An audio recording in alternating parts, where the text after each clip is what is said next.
احمد مسعود افغانستان کې د ټاکنو ترسره کېدو وړاندیز کړی دی. سلام ستړي مشئ، وخت مو بخیر. پوره جزئیات په پښتو پلس کې راسره وګورئ. د طالبانو مخالف مشر احمد مسعود وایي یوازې انتخابات کولی شي چې افغانستان له سیاسي بحرانه وباسي، حتی که په دې انتخاباتو کې طالبان بریالي شي. د ملي مقاومت په نوم د جبهې مشر دا خبره پرون د تاجکستان په پلازمینې دوشنبه کې د هرات امنیتي کنفرانس د 10مې غونډې په پای کې وکړه. دا د ورځنۍ کنفرانس د افغانستان د ستراتیژیکو مطالعاتو د انسټیټیوټ له لوري جوړ شو. پخوا به یې غونډه د افغانستان دننه ترسره کولې. د انسټیټیوټ وایي چې د دغو غونډو هدف د افغانستان د نږدې 50 کلنۍ جګړې د علتونو ښه پوهاوی، د خبرو اترو د فضا ایجادول او دا هڅه ده چې د افغانستان سیمې او له سیمې ورهاخوا د چارو د کتونکو او پالیسۍ جوړونکو ترمنځ فکري اجماع رامنځته شي.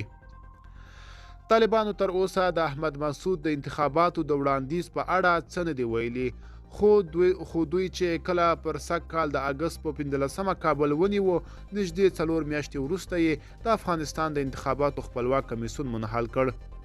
د طالبانو مرستیال ویان بلال کریمي ویلي چې د انتخاباتو کمیسیون ته اړتیا نشته، خو دا خبره هم کړې وه چې چیرته اړتیا پیدا شوه بیا به جوړ شي.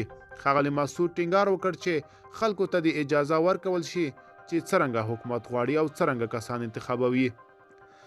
د هرات په 10مه غونډه کې احمد مسعود د سیمې او نړۍ پر هیوادونو انتقاد وکړ چې هر یو په انفرادي ډول له طالبان سره په تماس کې کیږي، چې دا چلن به په افغانستان کې د جګړو سبب شي.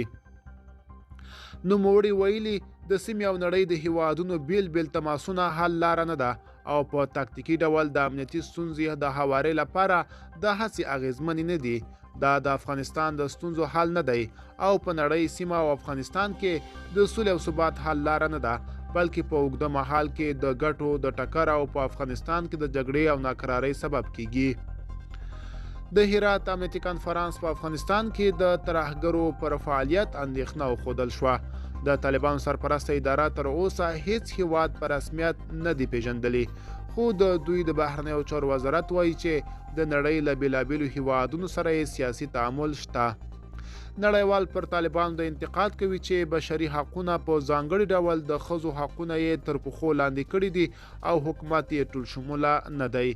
احمد مسعود په خپلو پرونیو څرګندونو کې وویل چې د طالبانو ملامتول ګټه نه کوي. پکار ده چې د سیمې او نړۍ په کچه د افغانستان د ستونزو لپاره یوه لویه اجماع رامنځته شي.